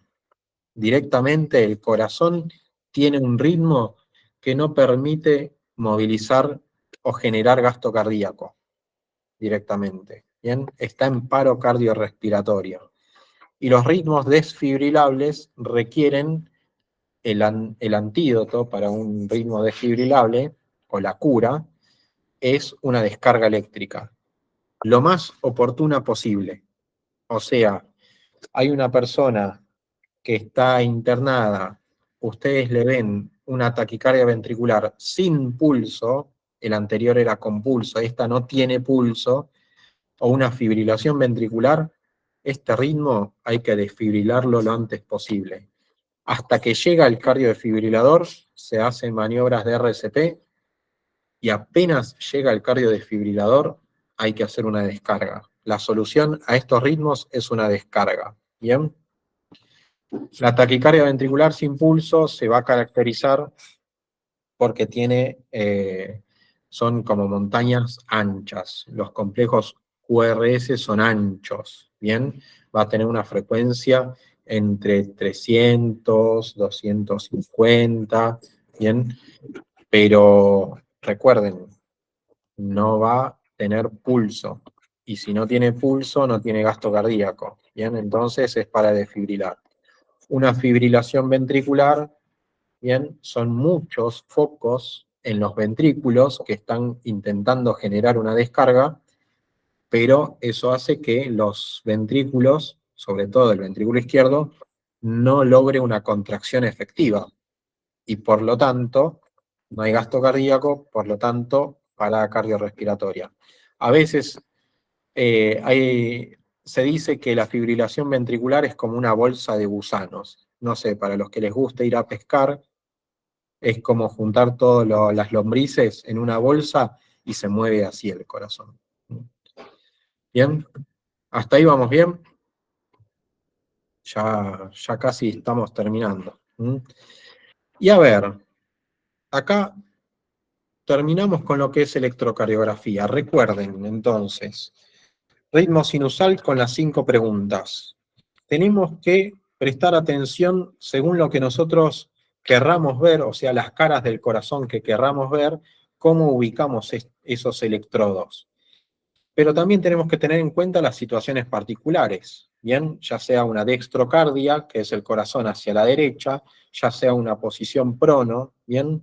En pediatría, por ejemplo, los pacientes pediátricos, sobre todo los bebés, los que son muy, muy chicos, tienen las cámaras todavía hasta que se van adaptando, ¿no?, a la circulación normal, tienen las cámaras con una morfología diferente. ¿A qué voy con esto? Tienen la aurícula derecha un poco más hipertrofiada, porque dependían de la circulación fetal ellos. Entonces, el ventrículo izquierdo, la aurícula izquierda, como que no tenían tanto peso, tanta incidencia en la circulación. Los que más tenían era la aurícula derecha y el ventrículo derecho. ¿Por qué? Por la circulación fetal. Nada, ahí tenemos el foramen oval, tenemos el ductus arterioso, el ductus venoso, no importa, circulación fetal. Entonces, en los bebés, tal vez a veces también podemos mirar, por ejemplo, las aurículas, la aurícula derecha, cómo está, ¿no? A veces esa onda P también se va a separar un poquitito. Si a ustedes les gusta la electrocardiografía, van a poder ir avanzando en esto e identificar que en la onda P una región va a corresponder a la aurícula derecha y una región va a corresponder a la aurícula izquierda. Bien, la verdad que es bastante interesante. Y el electrocardiograma, sobre todo si lo pensamos en la monitorización, ¿no?, así tipo en una terapia o en una emergencia con el monitor multiparamétrico, podríamos decir que es una herramienta de valoración dinámica, o sea, estamos viendo en vivo y en directo cómo se contrae el corazón, cómo se despolariza, cómo se está irrigando, ¿bien? Pero también en la actualidad tenemos otra herramienta que nos va a permitir valorar eso, valorar la actividad del miocardio, valorar cómo se están comportando esas cámaras, todas las estructuras, ¿no? Tipo las válvulas, ¿bien? Los grandes vasos. Y también podemos valorar en el contexto, ¿bien? Entonces el ultrasonido a nosotros nos va a aportar eso también, al igual que el monitoreo electrocardiográfico, que es un monitoreo dinámico, o sea, en vivo y en directo, el ultrasonido también nos va a permitir eso, ver de forma dinámica cómo se está en vivo y en directo comportando el corazón. Bien, a ver, con esto yo no quiero decir que salgamos a agarrar y empezar a hacer ecocardiogramas, que queramos hacer o que quiera plantear, empezar a informar eh, ecocardiograma. Pero el ultrasonido a nosotros nos va a ayudar. ¿Eh? Es una manera de ver también al corazón y lo podemos ver en vivo y en directo. ¿Qué nos va a interesar si a ustedes les interesa, si están en una terapia o están en una guardia y tienen el equipo de ultrasonido? Básicamente yo les propongo que vean cómo se comporta el ventrículo izquierdo, o sea, cómo se contrae esa cavidad, también ver cómo se relaciona con el ventrículo derecho, ¿bien? A ver, tiene que haber, el ventrículo izquierdo tiene que ser mucho más grande que el ventrículo derecho, entonces tiene que haber una relación casi del 0,6, mucho más grande del ventrículo izquierdo. También podríamos ver el septum interventricular, también cómo está dispuesto, y el pericardio, ¿bien? Como para empezar. Y eso a nosotros nos va a dar mucha información. Cómo se contrae el ventrículo nos va a decir si puede generar suficiente gasto cardíaco o no. Si de repente podemos valorarlo con otras estructuras, como por ejemplo la vena cava o el tórax o el pericardio, y ver si estamos ante un shock de determinada manera, un obstructivo, hipovolémico, ¿no? Cardiogénico, si de repente vemos que el corazón está hipokinético, no se está moviendo muy bien. Así que yo les planteo que, al igual como hicieron hoy, empecemos o continuemos capacitándonos con lo que es electrocardiografía, pero también hay otras herramientas, como por ejemplo el ultrasonido, que a nosotros nos va a permitir ver también, al igual que el monitoreo electrocardiográfico, cómo se moviliza, cómo se relacionan las cavidades, cómo se relaciona el corazón con otras estructuras. ¿Bien? Hasta ahí el encuentro de hoy. Sé que pasamos por muchos temas, sé que hay muchas cosas que quedaron así en el tintero. Eh, si quieren, vayan dejando en el chat, algunas les voy a ir respondiendo, otras podemos ir respondiendo por Instagram o por YouTube. La verdad es que, en resumen, electrocardiografía a nosotros nos da mucha información. Cuando nosotros nos avanzamos en lo que es la lectura del electrocardiograma, en la semiología del electrocardiograma, hay que sumarlo también a la semiología de los signos y síntomas, y eso nos va a dar una idea de la situación hemodinámica o lo que le está pasando a la persona. Y también, si tenemos acceso y nos capacitamos, podemos usar el ultrasonido también como herramienta para poder también monitorizar. Siempre pensando al uso del ultrasonido, al igual que el electrocardiograma, como herramienta de valoración, ¿bien? De monitorización. ¿Mm?